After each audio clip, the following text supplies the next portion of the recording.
네, 반갑습니다. 6월 18일 금요일 마감 시황입니다.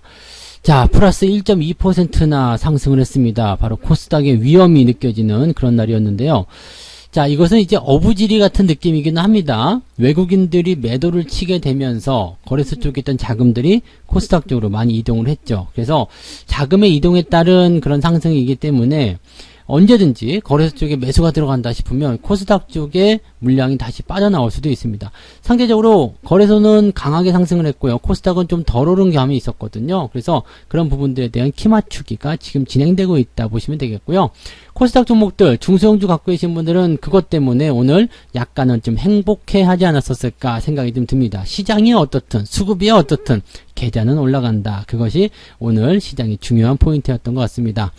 자, 근데 수급시장에서는 일단 외국인들이 매도만 오늘 8천억을 쏟아붓습니다. 어마어마한 물량이죠. 대형주가 완전히 폭격을 받았다라고 볼 수 있겠는데, 자, 그럼에도 불구하고 일단은 잘 버텼었던 이유는 금융투자가 매수를 해주고, 연기금이 매수해주고, 기관들이 어느 정도 좀 받아줬다는 얘기가 되는 거예요. 그래서 어느 정도씩 버텨주는 그런 형태의 모습이 좀 나왔다 보시면 되겠습니다. 다만, 받아주지 않은 종목군들은 변동성이 상당히 크게 나타났을 것이다 라고 생각하셔야 되겠죠. 그래서 일부 종목에만 국한된 내용이었기 때문에 이제 이 외국인들 매도에 대한 부분들이 대형주에 집중되는 형태, 그리고 일부 시총 상위권 종목에 집중되는 형태, 이런 것들은 기관들이 받았느냐 받지 못했느냐에 따라서 플러스냐 아니었느냐가 결정됐을 거고요. 자, 대신에 이런 형태 속에서 수급이 몰려 들어가는 쪽은 중소형주 쪽이었다. 그래서 중소형주의 추세가 아주 아주 좋아요. 이렇게 얘기를 해볼 수 있겠습니다. 차트 보면서 설명을 이어가 보도록 하죠. 자, 종합주가지수 상황을 일단 살펴보시면은요, 지금 3267포인트예요. 3300포인트에 대한 전망이 다음 주에 아마 나오지 않겠느냐. 증권사에서 아마 이번 주 전망 해가지고요, 3300포인트 딱 찍어주지 않을까 싶습니다. 넘길 것이다. 사실 3300포인트까지 1%밖에 안 남았어요. 네, 1%만 올라가면 되는 거거든요. 이거 어려운 일 아니죠. 근데 외국인들이 매도를 저렇게 계속해서 때리게 된다라면 이거 또 쉬운 일도 아닐 수 있습니다. 외국인들 매도를 기관들이 얼마나 받아주느냐에 달려있을 텐데, 기관들이 약간 얍삽하잖아요. 그렇기 때문에 외국인들 매도에 대한 물량을 지들이 안 받을 수도 있어요. 자기들 마음대로 생각하게끔 해가지고 약간 사는 척하면서 판다든지 이런 식으로 나올 수도 있거든요. 그래서 지금까지 우리가 기관을 믿지 못했었던 그런 부분들이었기 때문에 지수가 올라가는 부분들에게는 전적으로 외국인에게 달려있다라고 보셔야 되겠죠. 환율 잠깐 볼까요? 외국인들이 많이 팔아먹은 이유 중에는 환율에 대한 부분도 있겠죠. 환율이 지금 상승을 보여주고 있습니다. 어제 같은 경우 제법 많이 올랐었고요. 오늘도 1132원대까지. 근데 이제 이 박스권대 상단에 들어왔기 때문에 또 환율은 또 진정세를 보일 수 있습니다. 환율이 저점권 지지를 만들어냈기 때문에 더 이상은 이제 떨어질 만한 부분들은 없었다라고 생각한다면 외국인들 입장에서도 매수를 더 해줄 만한 이유가 없는 거죠. 근데 여기에서 환율이 상승해버리게 되니까 이제는 매도를 조금씩 봐도 괜찮지 않겠느냐, 그런 느낌들을 가졌을 거라고 보셔도 되겠습니다. 그래서 이러한 내용들이 오늘 외국인들이 매도를 좀 부추겼다라고 생각하시면 되겠고요. 자, 코스닥 좀 한번 볼까요? 코스닥 쪽 상황을 보게 되시면 지금 1.2% 올랐습니다. 제가 이제 추가 상승이 나타났을 경우에 이제 지난 고점대가 1026, 1030 정도까지 본다고 쳤을 때요. 자, 그 정도까지 올라가게 되면 RSI 지표가 과매수로 들어가게 됩니다. 코스닥이 지금 살짝 과열 상태로 들어갈 수 있다는 얘기가 되는 거죠. 자, 이런 상황이 벌어진 이유는 코스피는 지금 신고가로 막 치고 나가고 있는데 코스닥 같은 경우가 잘 못 올랐어요. 그렇기 때문에 이격이 벌어진 상태에서 나도 신고가 낼 수 있는데 이런 생각 당연하겠죠. 그래서 키 맞추기의 형태의 모습을 갈 수 있는 거죠.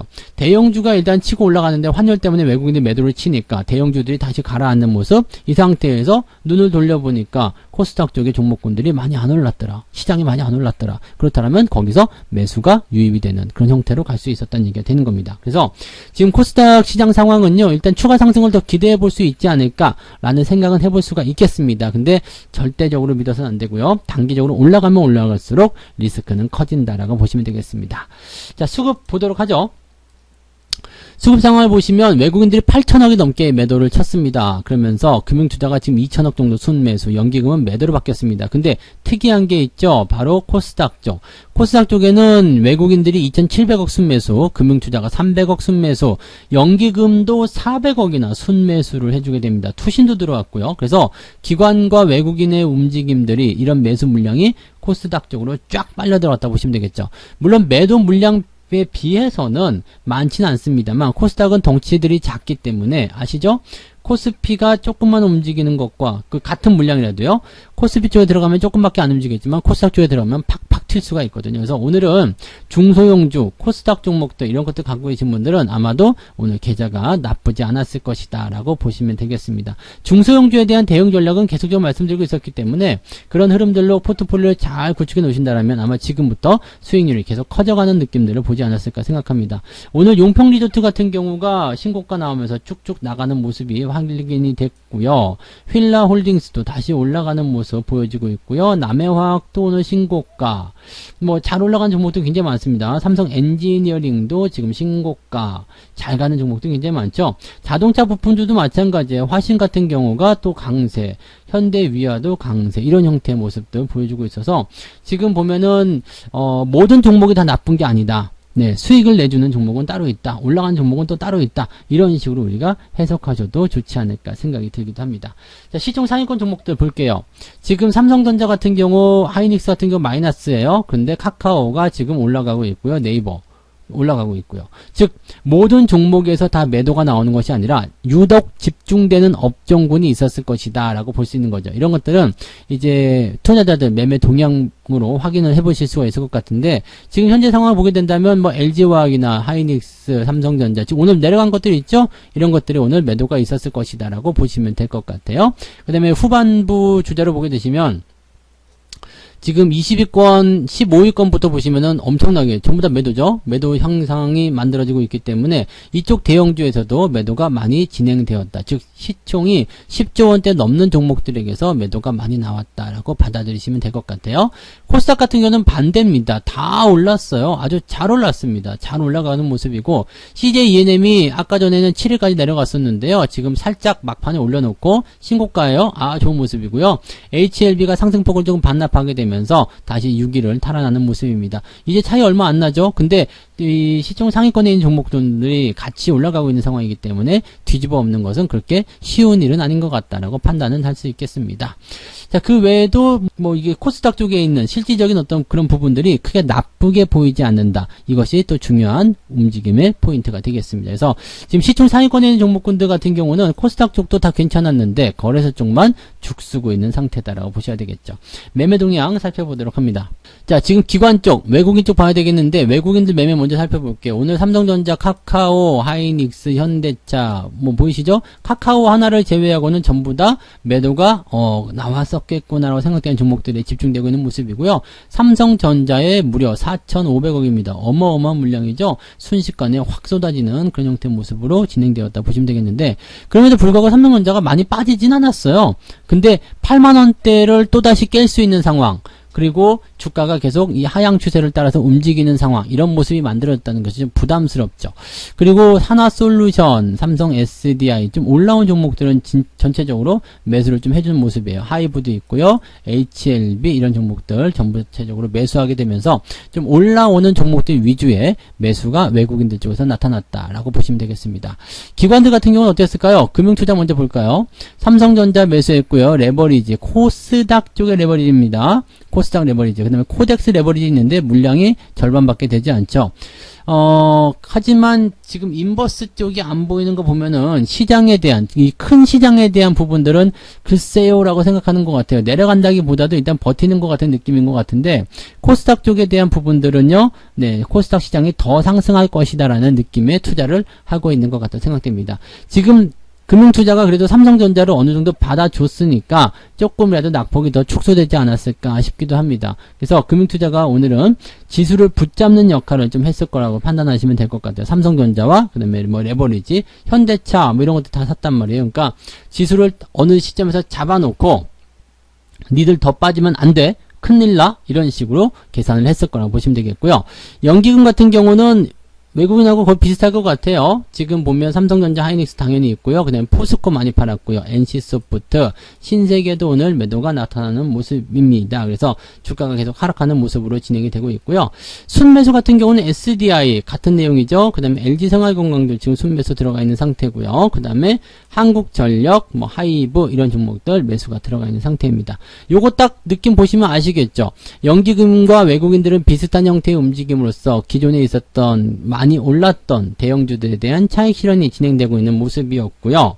근데 매도에 대한 부분들이 이제 그런 쪽으로 진행이 됐고, 그 다음에 매수 같은 부분들은 이제 몇몇 종목이 안 돼요. 근데 오늘 올라간 종목들, 네, 오늘 올라간 종목들도 최근에 조금씩 올라오고 있는 종목들 쪽으로 매수가 들어가고 있습니다. 자, 그럼 대형주뿐만 아니라 중소형주들도 이렇게 보시면 되겠어요. 추세가 좋은 종목, 계속 상승하고 있는 종목, 올라가고 있는 종목, 이런 쪽으로 여러분들이 매매를 집중하게 되시면 수급이 같이 따라붙는 모습을 확인하실 수 있을 거라 생각합니다. 수급이 좋아지는 것을 보고 주가가 올라간 걸 확인한 다음에 들어가면 조금 늦을 수 있겠죠? 주가는 아직 움직이지 않았지만 수급이 들어오면서 주가를 밀어 올리려고 하고 있다. 그렇다면 선취매 개념으로 먼저 진입하시는 것도 좋은 전략이다. 이렇게 말씀드릴 수가 있겠습니다. 자, 뭐 어찌됐건 이번 한 주가 또 잘 마무리가 됐는데요. 다음 주는 월말 구간입니다. 그래서 윈도우 드레싱에 대한 기대감을 조금씩 가져볼 수 있는 상황이기 때문에 미국 증시가 지금 특별하게 나쁜 재료가 없는 상태에서 마무리가 될 것으로 예상되고 있기 때문에 미국 증시 상황이 크게 나쁘지 않다면 다음 주는 이번 우리 증시 기대감을 조금 가질 필요 있을 것 같습니다. 거래소 또 일단 신고가 나왔기 때문에 코스닥 쪽도 신고가 한번 나와야 되지 않을까 생각되고요. 중소형주, 추세가 좋은 종목들 꾸준하게 지속적으로 더 많이 상승할 것이다. 이렇게 우리가 판단을 해보셔도 좋을 것 같습니다. 뭐 지금으로서는 네, 딱히 시장에 대해서 걱정스럽다고 하더라도 대응하실 만한 부분은 없고요. 그냥 가만히 지켜보는 거, 그것이 가장 최고의 방법일 수 있겠고요. 추세가 좋아지고 있음에도 불구하고 아직 움직이지 않고 있다라면 그런 종목들은 조금씩 매수해 보시는 것도 권장해 드릴 만한 내용이 되겠습니다. 자, 오늘 여기까지 이야기 해드리고요. 주말은 또 푹 쉬셔야 되겠죠. 오늘 신나는 불금 보내시고 주말 푹 쉬시면서 주말에는 종목 진단 있는 거 아시죠? 그래서 그 종목 진단 시청하시면서 즐거운 시간 보내시기 바랍니다. 푹 쉬는 것도 좋은 투자다라는 거 잊지 마시고요. 이럴 때 많이 내려놓으시고 릴렉싱 하시면서 힐링 많이 해보시기 바랍니다. 저는 오늘 여기까지 가겠습니다. 내일 종목 진단으로 다시 올게요. 고맙습니다. 본 방송에서 제공되는 모든 정보는 투자 판단의 참고 자료이며 투자의 최종 책임은 본 방송을 이용하는 본인에게 있습니다.